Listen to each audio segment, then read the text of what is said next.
Episode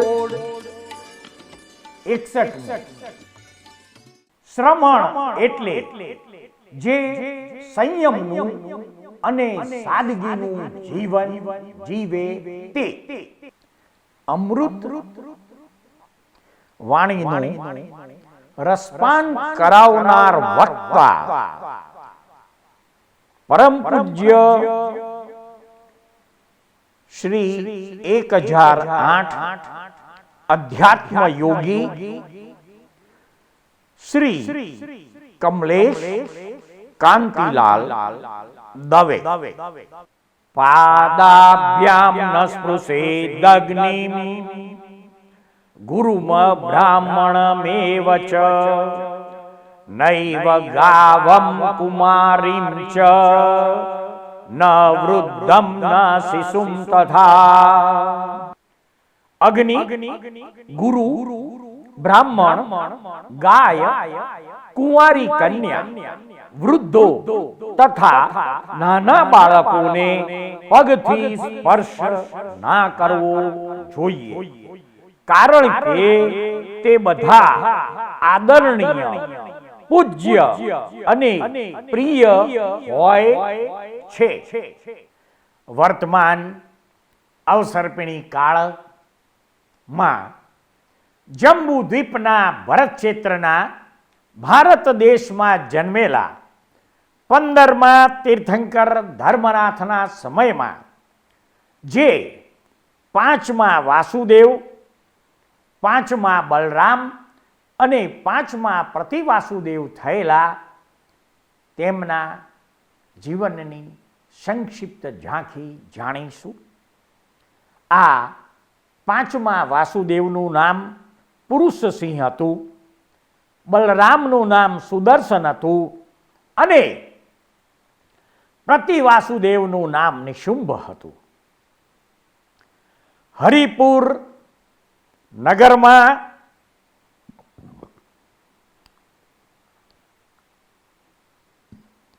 Nishumbh નામના પ્રતિવાસુદેવ જન્મ્યા હતા અને તેમણે એક લીલા માત્રમાં દક્ષિણ ભરતાર્ધને સાધી લઈને 5મા અર્ધચક્રી પ્રતિવાસુદેવ તરીકે પદ પ્રાપ્ત કર્યું હતું. તે સમયે ભરતખંડના અશ્વપુર નગરમાં શિવ નામના એક રાજા હતા અને તેમને 2 મુખ્ય પટરાણીઓ હતી. તેમાં પ્રથમ પત્નીનું નામ વિજયા હતું અને બીજી પત્નીનું નામ અમંકા હતું.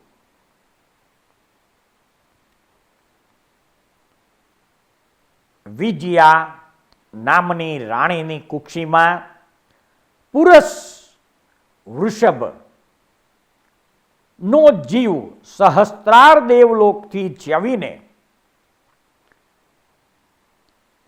તેમની કુક્ષીમાં આવ્યો અને વિજયા મહારાણીએ બલરામના જન્મને સૂચવનારા 4 સ્વપ્નો પોતાના મુખમાં પ્રવેશતા જોયા.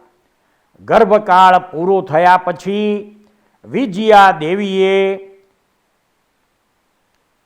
ઉજ્જવળ યશમૂહ હોય તેવા પુત્રને જન્મ આપ્યો અને શિવરાજાએ મોટા ઉત્સવ વડે તે પુત્રનું નામ સુદર્શન રાખ્યું. શિવરાજાની બીજી પત્નીને પણ થોડા સમય પછી વિકટનો જીવ બીજા દેવલોકમાંથી ચ્યવીને અમંકા નામની રાણીની કુક્ષીમાં આવ્યો અને અમંકા દેવીએ તે સમયે વાસુદેવના જન્મને સૂચવનારા 7 સ્વપ્નો જોયા. ગર્ભકાળ પૂર્ણ થતા સરિતા જેમ નીલકમલને જન્મ આપે તેમ ઇન્દ્ર નીલમણિ જેવા નીલવર્ણી પૂર્ણ લક્ષણવાળા પુત્રને તેમણે જન્મ આપ્યો અને શિવરાજાએ ઉત્સવપૂર્વક સારા પ્રસંગે તેનું નામ પુરુષસિંહ પાડ્યું. ધાત્રીજનોએ લાલન પાલન કરેલા તાડ અને ગરુડના ચિહ્નવાળા એ બંને કુમારો પરસ્પર ક્રીડા કરતા અને નીલા તથા પીળા વસ્ત્રને ધારણ કરતા વૃદ્ધિ પામવા લાગ્યા. પોતાની જાતે દાટેલા નિધાનને જેમ જોઈને ત્યારે પ્રાપ્ત કરાય તેમ તેઓએ ઉપાધ્યાયને માત્ર સાક્ષી કરીને સર્વ કળાઓ પ્રાપ્ત કરી લીધી. અનુક્રમે સ્વર્ગ અને ભુવિના જાણે પ્રતિમલ્લ હોય તેવા બંને ભાઈઓ કવચ ધારણ કરીને શોભવા લાગ્યા અને પરસ્પર સ્નેહથી તેઓ અશ્વિની કુમારની જેમ સહોદરપણે રહી પિતાની ઉપર અતિ ભક્તિથી પિતાની સેવા કરતા હતા. એકવાર કોઈ ગર્વિષ્ઠ એવા સીમાડાના રાજાને સાધવા માટે શિવ રાજાએ દિવ્ય અસ્ત્રની જેમ સુદર્શન અને બલભદ્રને મોકલ્યા. સ્નેહને લીધે તેમના બંધુ પુરુષસિંહ વાસુદેવ પણ કેટલાક પ્રયાણ કરતા તેમની પછવાડે ગયા. પ્રેમનો બંધ વજ્રલેપને અનુસરતો છે, પણ બલભદ્રે મોટા પ્રયત્નથી વાસુદેવને સાથે આવતા રોક્યા. એટલે યુદ્ધમાંથી ભ્રષ્ટ થયેલા હસ્તીની જેમ તે રસ્તામાં જ રહ્યા. વિવિધ વિનોદથી ભ્રાતાના વિયોગનું દુઃખ સહન કરી વાસુદેવ ત્યાં રહ્યા. તેવામાં પિતા તરફથી એક પુરુષ ત્યાં આવ્યો અને તેણે પિતાનો લેખ તેમને આપ્યો. એટલે વાસુદેવે તે લેખ મસ્તક પર ધારણ કર્યો. તેમાં લખ્યું હતું, હે વત્સ, સત્વરે અહીં આવ. એવા અક્ષરો જોવામાં આવ્યા. તરત સભ્રમપણે લેખહાર પુરુષને પૂછ્યું, હે દૂત, અમારા બંને માતા અને પિતા કુશળ છે ને? અને મને સત્વર બોલાવવાનું કારણ શું છે? દૂતે કહ્યું, આપના પિતાના શરીરમાં મોટો દાહજ્વર ઉત્પન્ન થયો છે, તેથી તમને સત્વર બોલાવે છે. પિતાના દાહજ્વરની ખબર સાંભળવાથી જાણે 7 કટકા થયા હોય તેવો ઘા વાગ્યો હોય તેમ વાસુદેવ નિરાશ થઈ ગયા અને ત્યાંથી ચાલી નીકળ્યા. બીજા જ દિવસે વાસુદેવ પોતાની નગરીમાં આવી પહોંચ્યા. જાતિવંતને તેવું દુર્ખ માર્ગમાં દાવાનળ જેવું થઈ પડે છે. વાસુદેવે જ્વરાર્પિત પિતાને આશ્રિત એવા ઘરમાં પ્રવેશ કર્યો. તે વખતે ત્યાં યોજાતા, ખંડાતા, ઉકળતા અને શોધાતા વિવિધ ઔષધોમાં દાસજનો વ્યગ્ર હતા. રસવીર્યના વિપાકને જાણનાર ઔષધનું બલાબલ વિચારનારા ચતુર વૈદો પિતાની આસપાસ બેઠેલા હતા.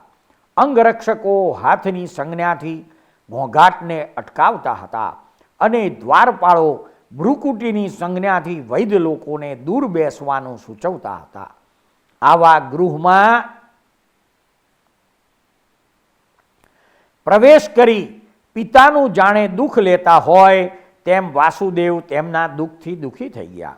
પછી 2 હાથ વડે ચરણ સ્પર્શ કરીને પિતાને પ્રણામ કર્યા અને નેત્રમાં અશ્રુ આવવાથી જાણે પિતાને સ્નાન કરાવતા હોય તેમ દેખાવા લાગ્યા.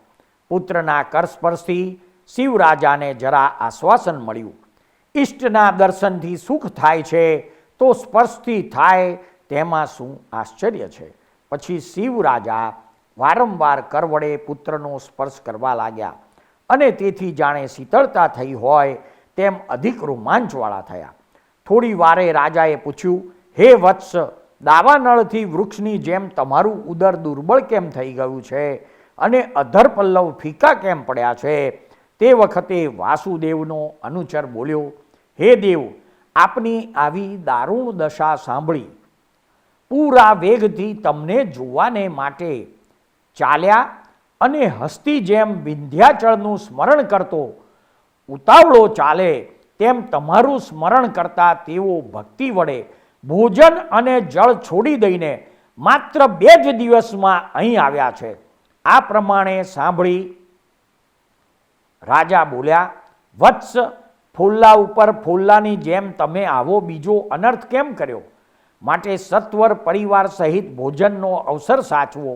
સર્વ અર્થને સાધનારી કાયા ભોજન વડે જ ચાલે છે.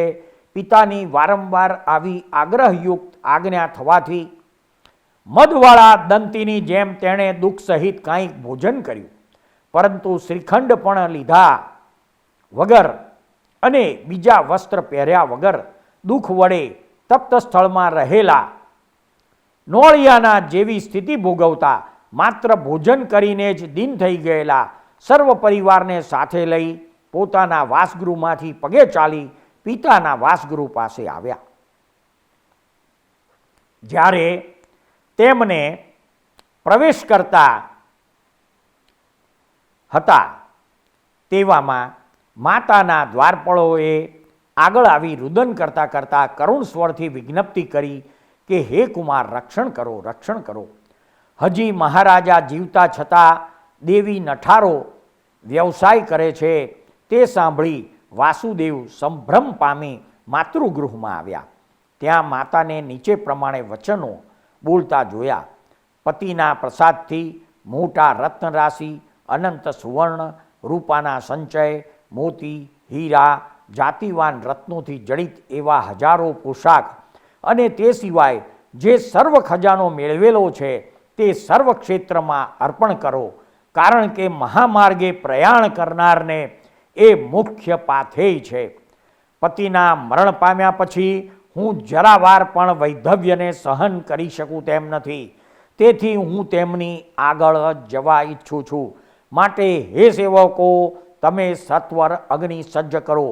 આ પ્રમાણે મહાદુઃખ ઉત્પન્ન કરનારા શબ્દો માતા બોલતા હતા. તેમની પાસે જઈ વાસુદેવ પુરુષસિંહે ગદગદ સ્વરે કહ્યું, અરે માતા, શું તમે આ મંદ ભાગ્યવાળા પુત્રને છોડી દેશો? મારું ભાગ્ય કેવું વિપરીત કે માતાએ પણ આમ કરવા માંડ્યું. ત્યારે માતા બોલી, અરે પુત્ર, તારા પિતાના રોગની મેં બરાબર પરીક્ષા કરી છે અને તે રોગ અવશ્ય તારા પિતાના પ્રાણ લેવાને આવ્યો છે. અને વિધવા એવા અક્ષરને સાંભળવાને હું ક્ષણવાર પણ સમર્થ નથી. તેથી તારા પિતાની પહેલાં કસુંબાના વસ્ત્ર ઓઢીને હું તો ચાલી જઈશ. વળી મહારાજા શિવરાજાની પત્ની થઈને તથા તારા જેવા 5મા વાસુદેવ પુત્રને જન્મ આપીને મારો જન્મ કૃતાર્થ થયો છે. તેમજ જ્યારે પતિનું મૃત્યુ થશે ત્યારે મારા પ્રાણ પોતાની મેળે જ ચાલ્યા જશે, તો હું તેમ ન થવા દેતા અગાઉથી જ અગ્નિમાં પ્રવેશ કરીને તેનો ત્યાગ કરું, જેથી મારા સત્વની હીનતા ન કહેવાય. માટે હે વત્સ, ક્ષત્રિય જાતિના કુળાચારને આચરણ કરતી એવી મને આ કાર્યમાં વાત્સલ્યપણાથી પણ તું અંતરાય કરીશ નહીં. હે પુત્ર, મારા આશીષથી સુદર્શન બંધુની સાથે તું આનંદ પામીશ. હવે હું અગ્નિ માર્ગે પતિની આગળ જઈશ. માટે હું તને એક છેલ્લી પ્રાર્થના કરું છું કે આ વિધિમાં નિષેધ કરે તેવું તારે કંઈ પણ કહેવું નહીં. આ પ્રમાણે કહી સ્વામીના મૃત્યુ ખબર સાંભળવાને કાયર એવા અમંકા દેવી પરલોકરૂપ નગરના દ્વારરૂપ અગ્નિમાં પ્રવેશ કરવાને ત્યાંથી ચાલી નીકળ્યા. ઉપરી દુઃખ વડે જેનું અંગ શિથિલ થઈ ગયું છે એવા વાસુદેવ ત્યાંથી સરખી ભૂમિમાં પણ પગલે પગલે સ્ખલના પામતા પિતાની પાસે આવ્યા. પોતાની માતાને સંભાળતા અને પિતાને આતુર જોતા વાસુદેવ દુઃખને સહન ન કરી શકવાથી પોતાના આત્માને નપુંસક જેવો માની પૃથ્વી પર ઢળી પડ્યા. પુત્રની આવી સ્થિતિ જોઈને શિવ રાજા દાહ જ્વરથી પીડિત હોય છતાં પણ ધૈર્ય ધરીને બોલ્યા, હે વત્સ, આપણા કુળને અનુચિત એવી કાયરતા તમે કેમ ધરો છો? આ પૃથ્વી તમારી ભુજાના આધારવાળી છે, તો ધૈર્ય છોડીને તેના પર પડતા તમને લજ્જા કેમ આવતી નથી? હે પુત્ર, તું જ્યારે ધૈર્યને છોડી દઈશ ત્યારે તારું પુરુષસિંહ એવું નામ પાડનારા મારામાં અજ્ઞાનકારીપણું પ્રાપ્ત થશે. આ પ્રમાણે આશ્વાસન આપી પવિત્ર હૃદયવાળા શિવરાજા કાળધર્મ પામી ગયા. પિતાના મરણના ખબર સાંભળવાથી વૃક્ષની જેમ અને વાયુ રોગીની જેમ શોક વડે વાસુદેવ ફરીથી પૃથ્વી પર ઢળી પડ્યા. થોડીક વાળે જળકુંભ વડે જળ છાંટતા તેમને સંજ્ઞા પ્રાપ્ત કરી. હે તાત એમ આક્રંદ કરતા બેઠા થયા અને બોલવા લાગ્યા, હે પિતા, આ તમારું શરીર આજે ઉષ્ણ જણાતું નથી, તે કયા ઔષધનો ગુણ છે? તમને કયા વૈદ્યની પ્રતીતિ થઈ છે? અથવા આજે કેમ સુખ નિંદ્રા કરી છે? તે પ્રસાદ કરીને મને કહો. આ પ્રમાણે સ્નેહમાં મોહિતપણાથી કહી કહીને વાસુદેવ વિલાપ કરવા માંડ્યો. પછી ગોત્રવૃદ્ધ તરુણ પુરુષોના સમજાવવાથી ધૈર્ય ધરી વાસુદેવ અગરચંદનના કાષ્ઠ વડે પિતાના અંગને અગ્નિ સંસ્કાર કર્યો. પછી જલાંજલિ આપવા વગેરે ઉત્તર ક્રિયા કરી સભામાં આવીને બલભદ્ર ઉપર પિતાના મૃત્યુને સૂચવનારો પત્ર લખી મોકલ્યો. તે લેખ વાંચી ગર્વિષ્ઠ એવા સીમાડાના રાજાને સાધી બલભદ્ર દુઃખી થઈને સત્વરે નગરમાં આવી પહોંચ્યા. પોતાને નગરે આવી બંને ભાઈઓ પરસ્પર એકબીજાને કંઠે વળગી રુદન કરતા અન્ય સભાને પણ રોવાવા લાગ્યા. પછી આપ્તજનોએ બોધ કરવાથી તેઓ માંડ ધીરજ પામ્યા અને ધીમે ધીમે પિતાના સ્નેહને ભૂલવા લાગ્યા. આ પ્રમાણે તેઓ પિતાના શોકથી આકુળ વ્યાકુળ રહેતા હતા. તેવામાં નિશુંભ પ્રતિ વાસુદેવનો દૂત ત્યાં આવ્યો. દ્વારપાળે પ્રથમ ખબર કરી અને આજ્ઞા મેળવીને પ્રવેશ કરાવ્યો. એટલે તે દૂતે નમસ્કાર કરી બળદેવ અને વાસુદેવને કહ્યું, શિવ રાજાનો સ્વર્ગવાસ લોકોના મુખેથી સાંભળી તમારા સ્વામી નિશુંભને ઘણો શોક થયો છે. તેથી તમારા પિતાની ભક્તિ સંભાળીને એ કૃતજ્ઞ શિરોમણી મહારાજાએ આ પ્રમાણે સંદેશો કહેવાને મને તમારી પાસે મોકલ્યો છે. અધ્યાપી તમે બંને બાળક છો, શત્રુના પરાભવનું સ્થાન છો અને મેં અર્પણ કરેલું તમારા પિતાનું પદ મોટું છે. માટે તમે મારી પાસે આવીને નિરુપદ્રવપણે રહો, કેમ કે નદીમાં રહેલાને દાવાનળ શું કરી શકે? તમારા પિતાની ભક્તિના ઋણમાંથી મુક્ત થવાને ઈચ્છતા એવા મારે તમને લઘુ છતાં મોટા કરવા છે. આવો દૂતનો સાંભળીને તેમને અત્યંત ક્રોધ ઉત્પન્ન થયો અને શોક નિવૃત્તિ પામી ગયો. કારણ કે બળવાન રસ પણ બીજા રસથી બાધ પામી જાય છે. પછી ભ્રુકુટી ચઢાવી લલાટ પર વિકૃતિ બતાવી સિંહ જેવા પુરુષ સિંહે ક્રોધ લાવીને કહ્યું, ઇક્ષ્વાકુ વંશમાં ચંદ્ર સમાન અને સર્વ વિશ્વના ઉપકારી એવા અમારા પિતાના મૃત્યુથી કોણ શોકનું સ્થાન થયું નથી? બીજા રાજાઓએ શોક કર્યો છે અને નિશુંભ પણ શોક કર્યો છે, પણ તે નિશુંભ આવો સંદેશો ન મોકલાવે તો તેથી તેની પિશુનતા થાય. સિંહના બાળકને કોણ દેશ આપે છે? કોણ ઉછેરે છે? અને તેનો પરાભવ કોનાથી થાય છે?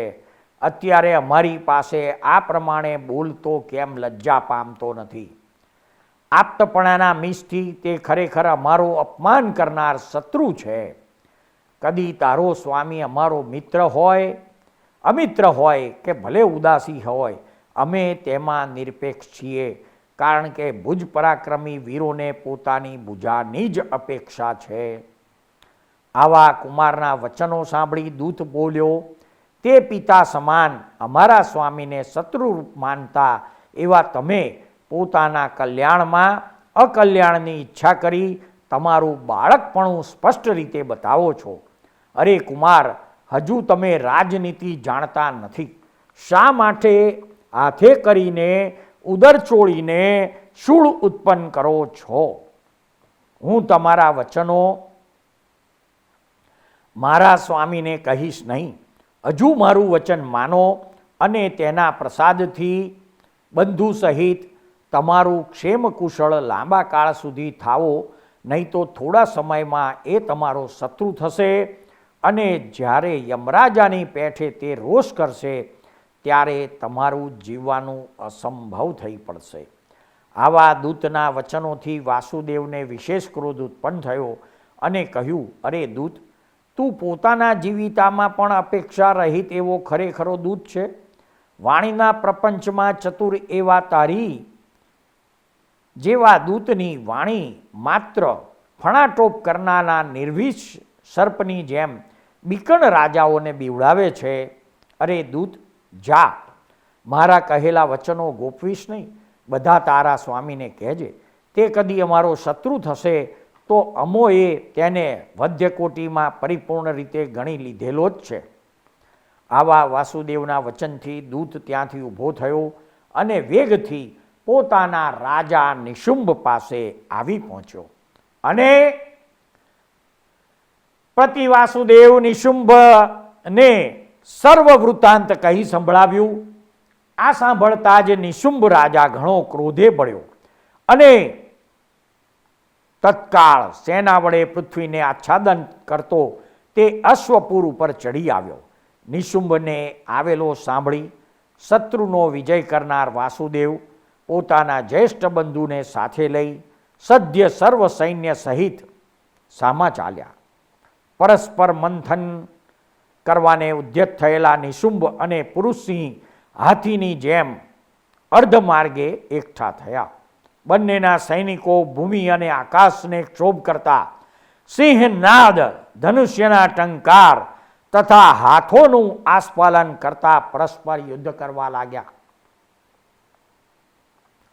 પોતાના શરીરની રક્ષા કરવામાં અપેક્ષા રહિત એવી બંને સેનાનો ક્ષય પ્રલય કાળની પેઠે ક્ષણવારમાં થઈ ગયો. પછી બલભદ્ર જેની પાછળ છે એવા વાસુદેવે રથમાં બેસીને પવન વડે અગ્નિની જેમ પાંચજન્ય શંખનો શંખનાદ કર્યો. શંખના નાદથી પ્રતિવાસુદેવ નિશુંભનું સૈન્ય ક્ષોભ પામી ગયું અને પ્રતિવાસુદેવ નિશુંભ વાસુદેવની સામે ભ્રુકુટી ચડાવીને આવી ગયા. બંને વીર યોદ્ધાઓ પોતપોતાના ધનુષ્યનું આસ્ફાલન કરવા લાગ્યા. પછી મેઘ જેમ જળધારાની વૃષ્ટિ કરે તેમ બંને વીરો બાણવૃષ્ટિ કરીને સિંહનાદ વડે મૃગલીને ત્રાસ ઉપજે તેમ ખેચરની સ્ત્રીઓને ત્રાસ પમાડવા લાગ્યા. આંતરા રહિત પડતા એવા તેમના બાણ સમૂહથી રણભૂમિ બરુના વૃક્ષની છવાયેલા સમુદ્રના વિલાસને ધારણ કરવા લાગી. યુદ્ધરૂપી સાગરમાં તીમ મંગલ રૂપ એ વીરો કર મુક્ત, યંત્ર મુક્ત અને મુક્તા મુક્ત એવા આયુધો વડે યુદ્ધ કરવા લાગ્યા. તે સમયે નિશુંભે જાજલ્યમાન જ્વાળારૂપું જીહવાવાળું અને તીક્ષ્ણ ધારા વડે વિકરાળ એવું પોતાનું ચક્ર ઇન્દ્ર જેમ વજ્રને સંભારે તેમ સંભાર્યું. સ્મરણ કરતા જ ચક્ર રત્ન હાજર થઈ ગયું અને તેને પોતાની અંગુલીથી આકાશમાં ભમાડતો નિશુંભ પુરુષસિંહને કહે છે, અરે બાળક, તને અહીંથી નાસી જવામાં શી લજ્જા છે? ચાલ્યો જા. તારા જેવા કોમળ શરીરની હિંસા કરવામાં મને રસ નથી. ત્યારે પુરુષસિંહે કહ્યું, હવે અતિ ગર્વવાળા એવા તારું ચક્રનું વીર્ય જોવાનું બાકીમાં છે. બીજા અસ્ત્રોથી તે શું કર્યું છે એ તને જાણપણામાં છે. હવે તું ચક્રને છોડીને પણ જોઈ લે.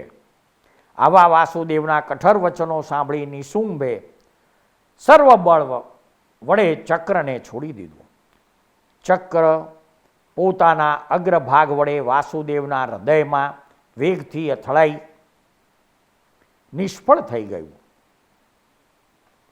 તેના આઘાતથી વાસુદેવ થોડી વાર માટે મૂર્છા પામીને પડી ગયા. બલભદ્રે ગોશીર્ષ ચંદનથી સિંચન કર્યું એટલે થોડી વારમાં પાછા ઉઠી સંજ્ઞા પ્રાપ્ત કરીને હાથ વડે તે જ ચક્ર લઈ ઊભો રહે, જતો રહે એમ નિશુંભને કહેવા લાગ્યા.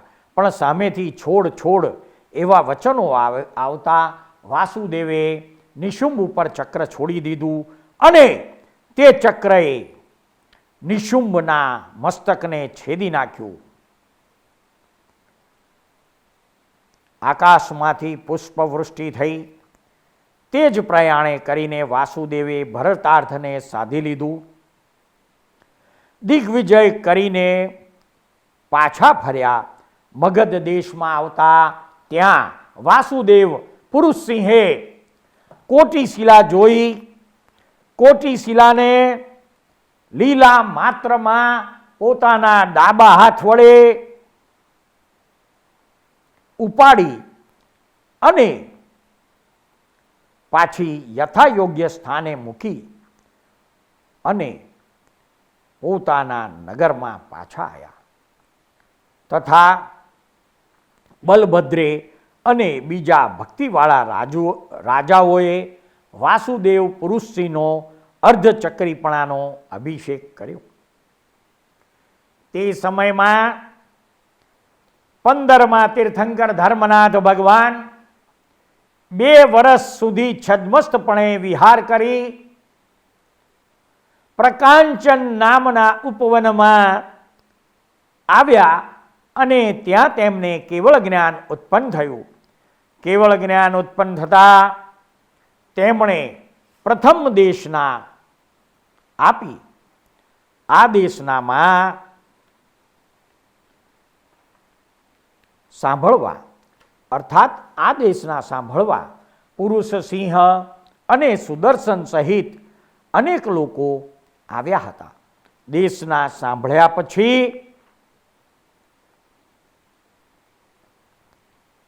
ઘણા પુરુષોએ દીક્ષા લીધી. વાસુદેવ પુરુષસિંહને સમકિત સ્વીકાર પ્રાપ્ત થયું. બલભદ્ર એવા સુદર્શને શ્રાવકપણું સ્વીકાર્યું અને પ્રથમ પૌરુષી પૂર્ણ થયા પછી પ્રભુ દેશનાથી વિરામ પામ્યા. એટલે પ્રભુના પાદપીઠ પર બેસીને અરિષ્ટ ગણધરે દેશના આપવા માંડી. બીજી પૌરુષી પૂર્ણ થતાં ગણધરે પણ પોતાની દેશના સમાપ્ત કરી. ત્યાર પછી ઇન્દ્ર, વાસુદેવ, પુરુષસિંહ, બલરામ, સુદર્શન પોતપોતાના સ્થાને કે ગયા અને ભગવાન પણ અન્યત્ર પ્રારબ્ધ કર્મ અનુસાર વિહાર કરીને આગળ ચાલ્યા. પુરુષસિંહ વાસુદેવ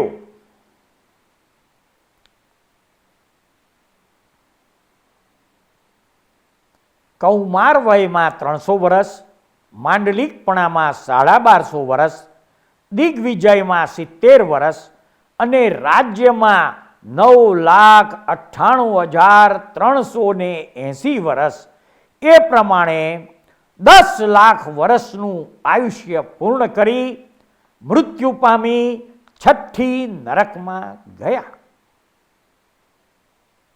હવે તેમના અનુજ એવા બલરામ, જેમનું નામ સુદર્શન છે, તે વાસુદેવના વિરહમાં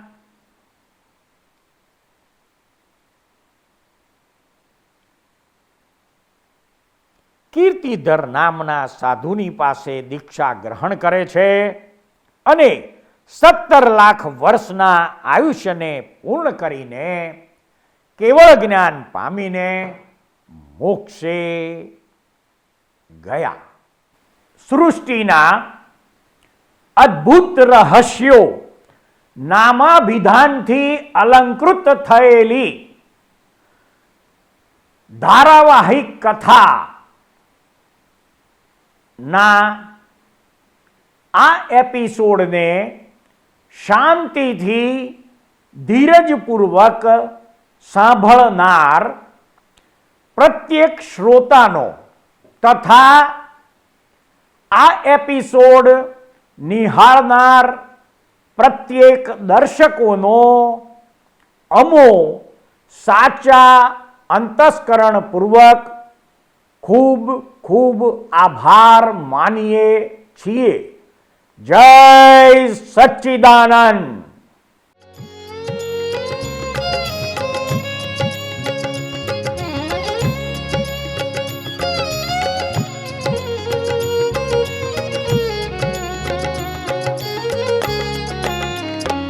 तीर्थंकर विहरमान शत शत कोटि प्रणाम.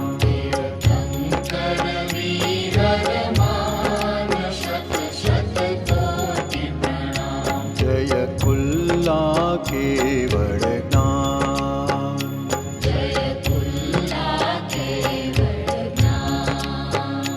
तीर्थंकर विहरमान शत शत कोटि प्रणाम.